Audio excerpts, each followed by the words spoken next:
Boa noite. É um prazer voltar aqui a esta casa, a essa igreja, após um período de férias. Já tivemos a oportunidade de compartilhar a palavra do Senhor já no sábado. Estivemos lá na Igreja Presbiteriana do Floresta para o nosso culto pré-acampamento, junto com a igreja, também junto com a Igreja Presbiteriana do Bahia.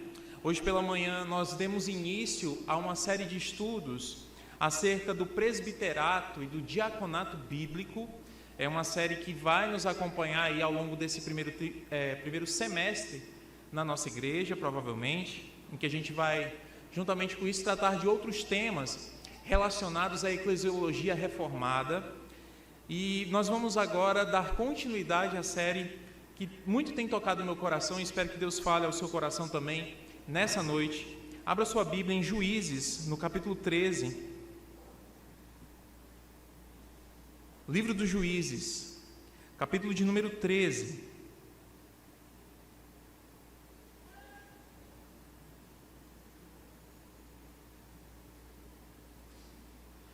E nós então faremos a leitura de todo esse capítulo. Peço que você possa acompanhar essa leitura e manter a sua Bíblia aberta. Livro de Juízes, capítulo de número 13.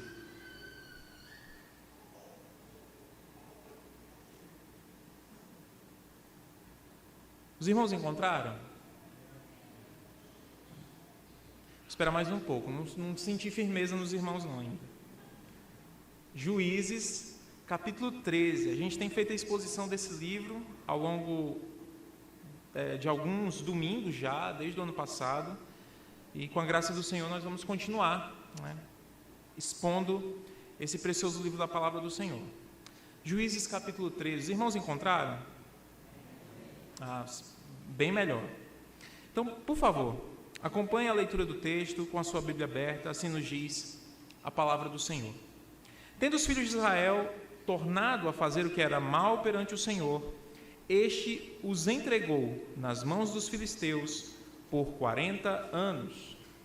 Havia um homem de Zorá, da linhagem de Dan, chamado Manoá, cuja mulher era estéril e não tinha filhos. Apareceu o anjo do Senhor a essa mulher e lhe disse: Eis que és estéril e nunca tiveste filho. Porém conceberás, darás à luz um filho. Agora, pois, guarda-te, não bebas vinho ou bebida forte, nem comas coisa imunda. Porque eis que tu conceberás e darás à luz um filho, sobre cuja cabeça não passará navalha, porquanto o menino será nazireu, consagrado a Deus desde o ventre de sua mãe. E ele começará a livrar a Israel do poder dos filisteus. Então a mulher foi a seu marido e lhe disse: Um homem de Deus veio a mim. Sua aparência era semelhante à de um anjo de Deus, tremenda. Não lhe perguntei de onde era, nem ele me disse o seu nome. Porém me disse: Eis que tu conceberás e darás à luz um filho. Agora, pois, não bebas vinho nem bebida forte, nem comas coisa imunda, porque o menino será nazireu, consagrado a Deus desde o ventre materno até o dia de sua morte. Então Manoá orou ao Senhor e disse: Senhor meu, rogo-te que o homem de Deus que enviaste venha outra vez e nos ensine o que devemos fazer ao menino que há de nascer. Deus ouviu a voz de Manoá, e o anjo de Deus veio outra vez à mulher, quando esta se achava assentada no campo. Porém não estava com ela seu marido Manoá. Apressou-se, pois, a mulher, e correndo, noticiou-o a seu marido, e lhe disse: Eis que me apareceu aquele homem que viera a mim no outro dia. Então se levantou Manoá e seguiu a sua mulher, e tendo chegado ao homem, lhe disse: És tu o que falaste a esta mulher? Ele respondeu: Eu sou. Então disse Manoá: Quando se cumprirem as tuas palavras, qual será o modo de viver do menino e o seu serviço? Respondeu-lhe o anjo do Senhor: Guarde-se a mulher de tudo quanto eu lhe disse. De tudo quanto procede da videira não comerá, nem vinho, nem bebida forte beberá, nem coisa imunda comerá. Tudo quanto lhe tem ordenado guardará. Então Manoá disse ao anjo do Senhor: Permite-nos deter-te e te prepararemos um cabrito. Porém o anjo do Senhor disse a Manoá: ainda que me detenhas, não comerei de teu pão, e se preparares holocausto ao Senhor, o oferecerás. Porque não sabia Manoá que era o anjo do Senhor. Perguntou Manoá ao anjo do Senhor: qual é o teu nome, para que quando se cumprir a tua palavra te honremos? Respondeu-lhe o anjo do Senhor e lhe disse: por que perguntas assim pelo meu nome, que é maravilhoso? Tomou, pois, Manoá um cabrito e uma oferta de manjares, e os apresentou sobre uma rocha ao Senhor. E o anjo do Senhor se ouve maravilhosamente. Manoá e sua mulher estavam observando. Sucedeu que, subindo para o céu, a chama que saiu do altar, o anjo do Senhor subiu nela. O que, vendo Manoá e sua mulher, caíram com o rosto em terra. Nunca mais apareceu o anjo do Senhor a Manoá, nem a sua mulher. Então Manoá ficou sabendo que era o anjo do Senhor. Disse Manoá à sua mulher: certamente morreremos, porque vimos a Deus. Porém sua mulher lhe disse: se o Senhor nos quiser matar, não aceitaria de nossas mãos o holocausto e a oferta de manjares, nem nos teria mostrado tudo isto, nem nos teria revelado tais coisas. Depois deu a mulher à luz um filho e lhe chamou Sansão. O menino cresceu e o Senhor o abençoou. E o Espírito do Senhor passou a incitá-lo entre Manedã, entre Zorá e Estaol. Feche seus olhos, meus irmãos, diante da palavra do Senhor agora lida. Vamos nos colocar diante dele, pedindo que o Senhor fale conosco. Amado Deus e Pai, nós nos voltamos a Ti, Senhor. Ó Deus, Deus de toda graça, Deus soberano, ó Deus, nos voltamos a Ti pedindo, ó Deus, que o Senhor mais uma vez venha falar conosco. Que o Senhor, Deus, tenha misericórdia de nós. E, ó Deus, que o Senhor possa, ó Pai, me usar agora como um mero instrumento Teu para a pregação da Tua palavra. E que a Tua palavra, ó Deus, faça-se morada no coração de cada um dos ouvintes aqui hoje. Tanto aqueles que já são comprometidos com o Teu reino, como aqueles que estão em dúvida, como aqueles que não são, mas que o Teu Espírito Santo possa agir de maneira poderosa, de maneira soberana, por meio da Tua palavra que foi lida e que agora será pregada. Que o Senhor Deus nos ajude, ó Deus, diante das distrações que nós temos, que o Senhor nos ajude, ó Deus, a nos mantermos atentos à Tua palavra nessa noite. É o que pedimos a Ti em nome de Jesus. Amém. Irmãos, há algo que todos nós estamos sofrendo no mundo de hoje. Todos nós, sejamos crentes ou não, nós estamos sofrendo da insensibilidade. Nós estamos nos tornando cada vez mais insensíveis em relação ao outro, em relação às coisas que acontecem ao nosso redor. Se a gente olhar, por exemplo, a letra do hino que nós cantamos no início do nosso culto, o hino de número 71, nós podemos dizer que em muitos momentos nós estamos nos tornando insensíveis, embora a letra desse hino nos ajude a não ser assim. Se amor ao meu irmão não demonstrei, se ao sofredor eu não quis ajudar, perdão, Senhor. Mas o que muitas vezes nós fazemos é não ajudar o sofredor. O que muitas vezes nós fazemos é não demonstrar amor ao nosso irmão. Isso é algo que tem se tornado recorrente em nós. Nós muitas vezes não nos mantemos também sensíveis à voz de Deus. Também usando a letra do hino do número 71. Se negligente foi o meu viver, sem me dispor a pelejar por ti, e firme em teu trabalho eu não quis ser, perdão, Senhor. Mas a nossa realidade, infelizmente, como igreja, é que muitas vezes nós somos negligentes. Muitas vezes a gente não se dispõe a pelejar pelo reino de Deus. Muitas vezes nós não estamos firmes na obra do Senhor. E isso é resultado da nossa insensibilidade para com Deus. Deus nos fala, Deus prega, Deus usa a sua palavra para se manifestar a nós. Mas nós estamos tão insensíveis, os nossos ouvidos estão tão tapados, o nosso coração está tão endurecido, que a gente se torna insensível para aquilo que Deus quer falar conosco, dia após dia. Essa realidade é uma realidade que a gente pode ver dentro e fora da igreja também. Você já percebeu que a gente não se comove mais com notícias terríveis? Todo dia a gente vê no jornal uma notícia ruim. Todo dia mata um, mata dois no fim de semana. Todo dia ocorre assaltos, ocorrem notícias de guerras acontecendo. Mas isso está se tornando algo tão corriqueiro que isso não nos comove mais. A gente tem se tornado insensível até nisso.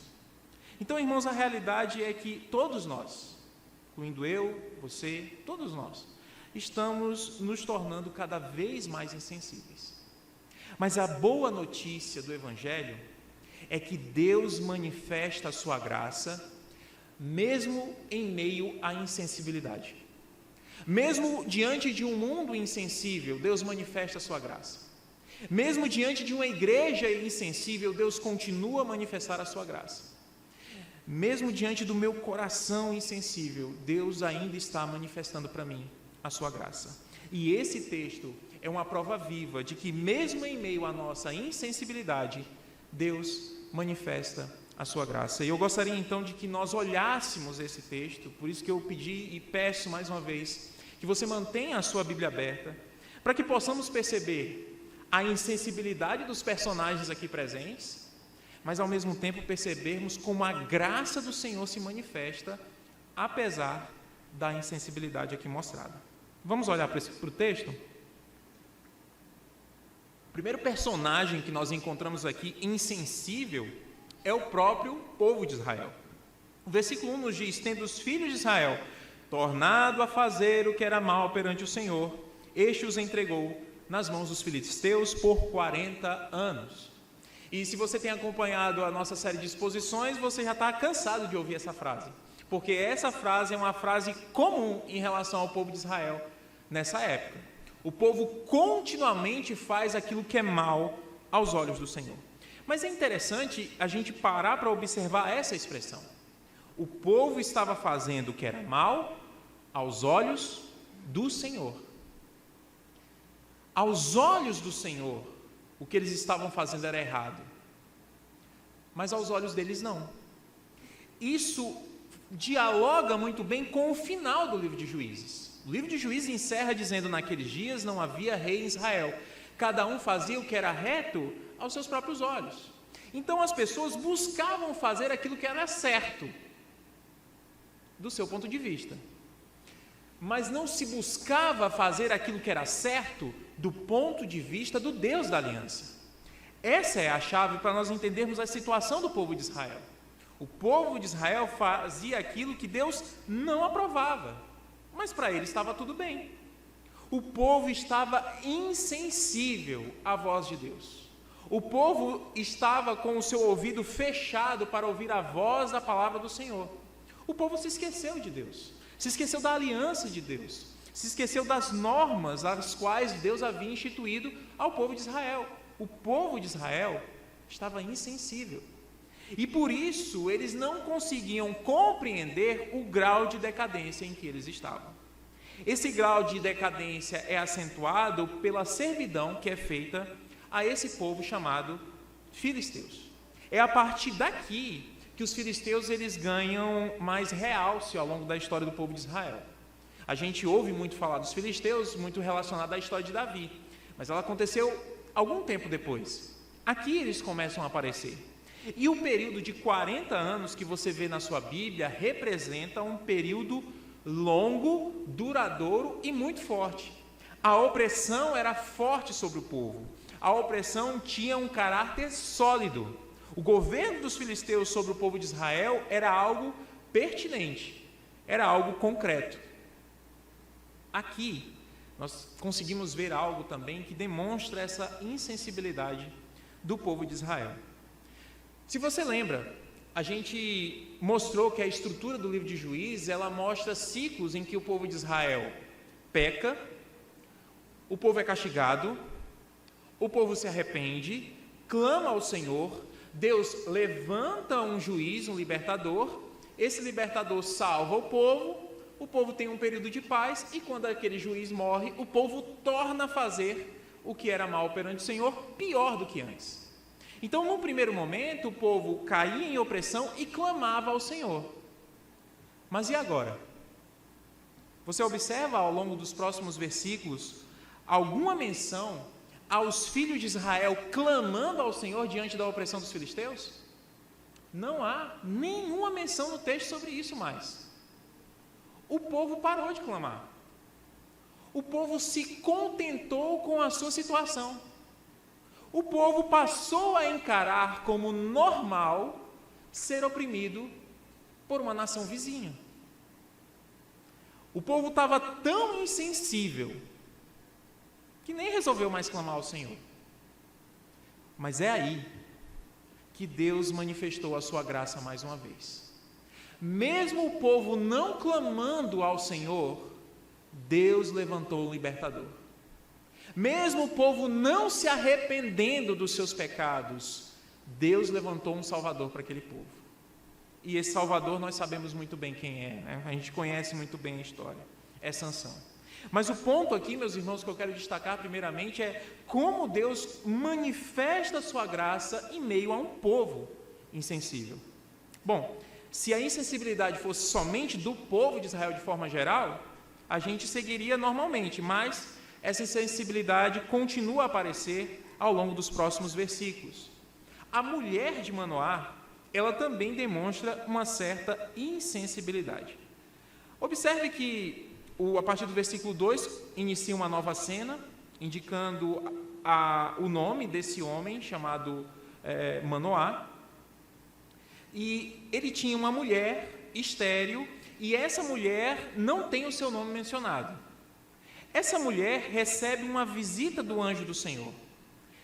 Essa mulher não parece, em nenhum momento, clamar para que a sua situação mude. Comparando essa mulher com outras mulheres que eram estéreis na Escritura, nós conseguimos ver isso de forma melhor. Quando a gente olha para a figura de Ana, por exemplo, a gente vê a figura de uma mulher que era estéril, mas que clamava ao Senhor para que a sua situação fosse modificada. Quando a gente olha para a figura de Raquel, nós olhamos para uma mulher que queria ter filhos, mas que não conseguia, mas buscava de toda forma tê-los. Essa mulher não. Essa mulher, em nenhum momento o texto demonstra algum tipo de clamor da parte dela para que a sua situação mudasse. Mesmo assim, Deus derramou a sua graça sobre essa mulher. O anjo do Senhor apareceu a essa mulher. O anjo do Senhor disse que essa mulher teria um filho. E diante das prescrições dadas a partir do versículo 4, nós vemos que esse menino cumpriria o voto de ser nazireu desde o seu ventre. Se você quiser mais detalhes sobre o que era esse voto de nazireu, você pode observar no texto de Números, capítulo de número 6. Era um tipo de voto de consagração ao Senhor, em que, por um determinado período, a pessoa que fazia aquele voto, ela não poderia ter contato com vinho ou bebida forte, não poderia ter o seu cabelo cortado e não poderia tocar em um cadáver. Mas o caso de Sansão é diferente, porque ele não ia ser nazireu por um período de tempo. Ele ia começar a ser nazireu desde o ventre da sua mãe, demonstrando um caráter de consagração para um propósito muito, muito específico. E aqui, irmãos, eu quero destacar o final do versículo de número 5. Diz o versículo 5, né, aquilo que é normal ao nazireu, né, dará no filho cuja cabeça não passará navalha, porquanto o menino será nazireu consagrado a Deus desde o ventre de sua mãe. E essa parte final é interessante. E ele começará a livrar a Israel do poder dos filisteus. Esse menino que nasceria dessa mulher estéril, ele nasceria com um propósito muito específico, e por isso que ele deveria ser consagrado desde o ventre. Essa mulher então procura o seu esposo, e ao procurar o seu esposo, essa mulher até tem uma certa sensibilidade em falar: olha, eu vi um homem, um semelhante ao anjo de Deus, a sua aparência era tremenda, e ele me disse algumas coisas. Ele disse: eis que tu conceberás, versículo 7, darás à luz um filho. Agora, pois, não bebas vinho, nem bebida forte, nem comas coisa imunda, porque o menino será nazireu consagrado a Deus, desde o ventre materno até o dia de sua morte. Você percebeu que ela omitiu um detalhe para o seu esposo? Você percebeu que ela omitiu um detalhe para Manoá? Para que esse menino está nascendo? Esse menino está nascendo para começar a livrar Israel das mãos dos filisteus. Por alguma razão, essa mulher omitiu esse fato, ou, por alguma razão, ela foi insensível a essa parte da mensagem. Ela simplesmente não colocou isso em informação para o seu esposo. E isso não aparece mais ao longo da narrativa. o anjo do Senhor falou isso para a mulher, e é como se Deus, pela sua graça, ao perceber a insensibilidade dessa mulher e também do seu esposo, Deus resolveu omitir essa informação. E resolveu agir Ele mesmo de maneira soberana e de maneira a não proclamar mais isso para aquele casal. É então que nós conseguimos ver o quanto essa mulher ela estava insensível à própria voz de Deus. Uma mulher que não conseguia enxergar que ela participaria de uma grande obra de redenção. Mesmo que ela não compreendesse os detalhes, mesmo que ela não soubesse como Deus iria livrar por meio de um menino o povo de Israel, mas ela devia estar atenta a isso. Ela devia estar atenta àquilo que Deus estava falando com ela. Mas essa mulher, ela foi insensível. E mesmo assim, Deus manifestou a sua graça sobre essa mulher. E, como nós vemos no final da narrativa, o menino nasceu. Não é só o povo de Israel que é insensível aqui. Não é só a mulher que é insensível. Manoá também é insensível. Por alguma razão que também a gente não consegue entender, Manoá pede que o anjo do Senhor volte para falar tudo aquilo que o anjo já tinha falado. Não era necessário que Manoá perguntasse mais nada. Tudo aquilo que o menino deveria fazer ou ser já estava especificado conforme a mulher falou. Ficou omitida a parte da sua missão. É então que Manoá roga ao Senhor e mais uma vez Deus derrama a sua graça. O anjo do Senhor se volta a mulher. A mulher chama o seu marido, como vemos do versículo 8 até o versículo de número 14. Só que aí a resposta do anjo, ela é bem sucinta. Veja o versículo 13. Respondeu-lhe o anjo do Senhor: guarde-se a mulher de tudo quanto eu lhe disse. Então, tudo que eu falei para ela é isso mesmo. Não tem nada de diferente, não. Não tem nenhum detalhe a mais. É só isso. Guardem tudo isso que eu disse para ela, obedeçam, que tudo vai acontecer. E então ele repete apenas a parte: de tudo quanto procede da videira, não comerá, nem vinho, nem bebida forte beberá, nem coisa imunda comerá, tudo quanto lhe tenho ordenado, guardará. E aí então nós chegamos em uma outra cena, em que Manoá, ele tenta de alguma maneira buscar uma forma de conseguir ou o domínio desse anjo, que ele não sabia que era um anjo, ou desse homem, ou uma forma de honrar esse homem, partindo de alguns extremos. Primeiramente, tentando hospedá-lo. E naquela época, ser um hóspede significa ter uma dívida para com aquela pessoa. Ao tentar hospedar o anjo, Manoá teria condições de saber mais, de saber como é que esse homem ele sabe tanta coisa. Será que ele é um profeta? Será que ele é um anjo mesmo? O que será que ele é? Mas o anjo recusa. E é então que numa nova tentativa, ele tenta perguntar o seu nome, para honrá-lo, ou para adorá-lo, talvez, nesse sentido. E o anjo do Senhor faz a resposta a ele: por que você pergunta pelo meu nome, que é algo que você não vai compreender, que é maravilhoso? Você não precisa saber nada sobre mim. Você não precisa me hospedar para obter informações. Você não precisa saber o meu nome. Tudo o que você precisa saber, eu já te forneci, Manoá. Deixa de ser insensível. Para de não querer ouvir a voz do Senhor, Manoá. Mas então, o sacrifício é preparado, o holocausto é feito, e Deus, pela sua graça, manifesta-se de maneira tremenda. E então aquele anjo sobe juntamente com a oferta de holocausto, demonstrando uma manifestação maravilhosa, tremenda, poderosa de Deus. É naquele momento que aquele casal, ele observa que eles estavam na presença do Deus da aliança, na presença de Deus, numa presença sublime. E aí então, é que nós vemos no versículo 22, Manoá dizendo: agora a gente vai morrer.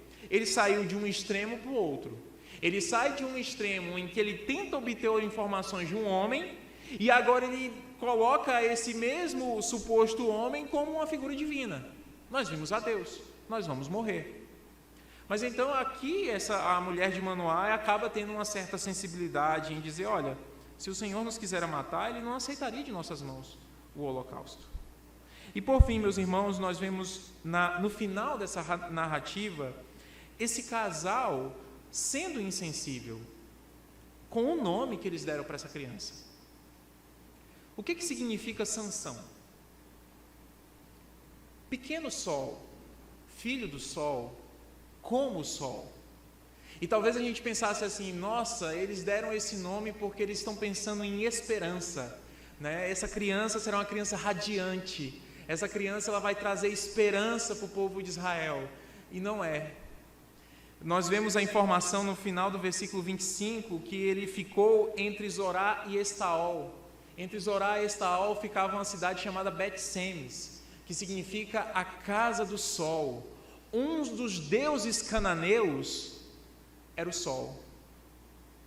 Esse casal é tão insensível que para aquele que seria o libertador escolhido pelo Deus da aliança, eles dão um nome pagão. Esse casal não consegue compreender os planos de Deus de tal maneira que dão esse nome para ele. E a ironia tão característica do livro de Juízes aparece mais uma vez. O herói do povo de Israel, escolhido por Deus, tem nome pagão. É filho do sol. É como o sol. Tem referência a uma divindade cananeia. Mas Deus manifesta mais uma vez a sua graça, porque independentemente do nome dessa criança, essa criança será usada para os propósitos soberanos dele. Então, irmãos, nessa narrativa nós conseguimos ver a insensibilidade do povo de Israel, a insensibilidade de uma mulher estéril, a insensibilidade de um homem que não compreendia acerca dos planos do Senhor, a insensibilidade de um casal que, mesmo diante de um presente de Deus, de uma graça divina, acabou colocando tudo isso na conta de um Deus pagão. Que povo insensível, que homem insensível, que mulher insensível, que casal insensível. Mas diante de tudo isso, nós encontramos e podemos ver como Deus se manteve plenamente gracioso. Como esse Deus soberano faz aquilo que nós cantamos no momento do louvor. O nosso Deus é soberano sobre a terra e céu, mas apesar dessa glória que Ele tem, Ele se importa conosco. E não é maravilhoso saber que esse Deus soberano se importa conosco, mesmo nós sendo insensíveis, mesmo a gente tendo o coração tão endurecido, mesmo a gente pecando e pecando diante daquilo que a palavra do Senhor constantemente nos alerta. Deus é gracioso. E a forma pela qual Deus manifesta a sua graça é por meio do nascimento de uma vida. Toda narrativa na Bíblia que demonstra um nascimento, que vai narrar o nascimento, geralmente é para narrar o nascimento de alguém muito importante. Então nós vimos isso no nascimento de José, de Benjamim, no nascimento de Isaque, no nascimento de Samuel, no nascimento de João Batista, no nascimento do Rei Jesus. O sol da justiça nasce para nós porque Deus, mesmo diante da nossa insensibilidade, Ele enviou o seu Filho. Mesmo diante dos corações endurecidos nossos, Ele enviou o seu Filho para morrer em nosso lugar. Ele manifesta essa graça que é tão poderosa, tão sublime, mesmo nós não a merecendo. E esse Rei Jesus, ele, diante do seu ministério, ele experimentou dessa insensibilidade do povo. Poderíamos citar vários exemplos, mas o texto de João capítulo 9 é um deles. Jesus curou um cego de nascença. E os fariseus tentaram de todas as maneiras tentar achar uma justificativa para ver como Jesus tinha conseguido fazer isso. Primeiro pensavam que o cego de nascença não era cego de nascença. Chamaram os pais do cego, perguntaram: esse menino é cego? Não, ele é cego desde nascença. Mas como é que ele está vendo agora? Os pais: não sei, pergunte para ele, ele tem idade, pergunte para ele. Chama o cego novamente: olha, você fique de graças a Deus, porque o homem que curou você é pecador. O cego diz: olha, se ele é pecador eu não sei, mas uma coisa eu sei, eu era cego e agora eu vejo. E eles retomam com a pergunta: mas como que ele te curou? Mas como que ele fez isso? E o cego: eu já falei para vocês. Vocês não querem ouvir? Ou vocês querem ser discípulos dele também? Ora, nunca se tinha ouvido falar na cura de um cego de nascença. E a gente sabe que Deus não atende a pecadores. O cego começou a ensinar os fariseus. E aí os fariseus ficaram enlouquecidos. Você, nascido todo em pecado, ensina a nós. E aí acabam o expulsando do templo. Esse episódio de João capítulo 9 demonstra a insensibilidade dos fariseus diante de uma manifestação clara do Evangelho. Deus manifestou um milagre por meio de Jesus. Deus, por meio de Jesus, manifestou as suas obras no seu ministério terreno. E o que fizeram com Jesus? Escarneceram dele, chamaram ele de beberrão, chamaram ele de alguém que era subversivo, andava na companhia de pessoas mal intencionadas, de pessoas mal vistas na sociedade. Cuspiram nele, o acusaram injustamente, e ele morreu como um ladrão, como um condenado. As pessoas insensíveis fizeram isso, mas Deus manifestou a sua graça por meio disso. E ao ressuscitar Cristo Jesus dentre os mortos, ele dá uma nova vida a todo aquele que crê. E agora, se você crê nessa palavra, é porque os teus ouvidos insensíveis eles foram abertos pela graça do Senhor.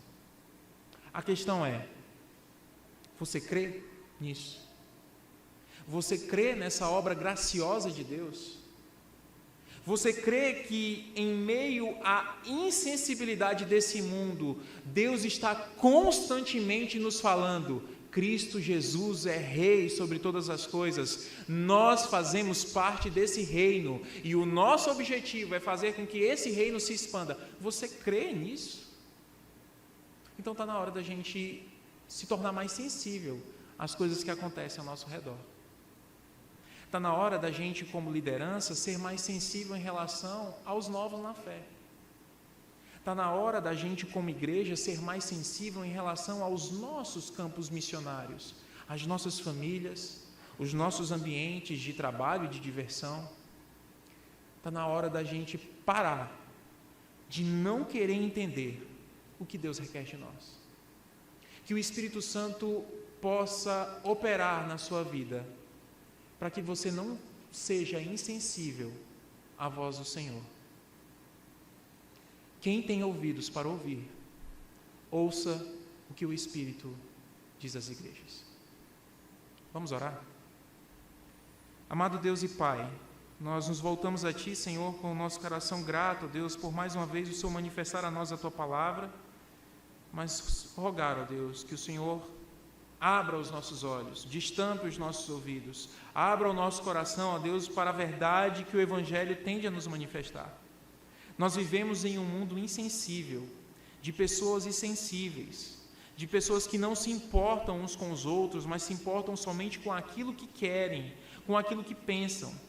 Mas infelizmente, ó Deus, nós muitas vezes nos comportamos dessa mesma maneira.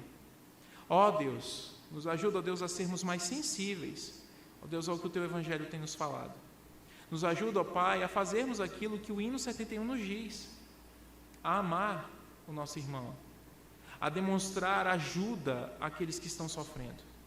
Nos ajuda, Senhor, a sermos mais sensíveis, a sermos mais sábios na nossa forma de falar, na nossa forma de agir, Senhor. Cuida da gente, Senhor, nós somos o Teu povo, nós precisamos e nós queremos ouvir a Tua voz. Nós queremos, ó Deus, nos encher cada vez mais do Teu Espírito Santo para desempenhar a missão que o Senhor nos chamou. Ó Deus, nos ajude nisso. É o que pedimos a Ti em nome de Jesus. Amém.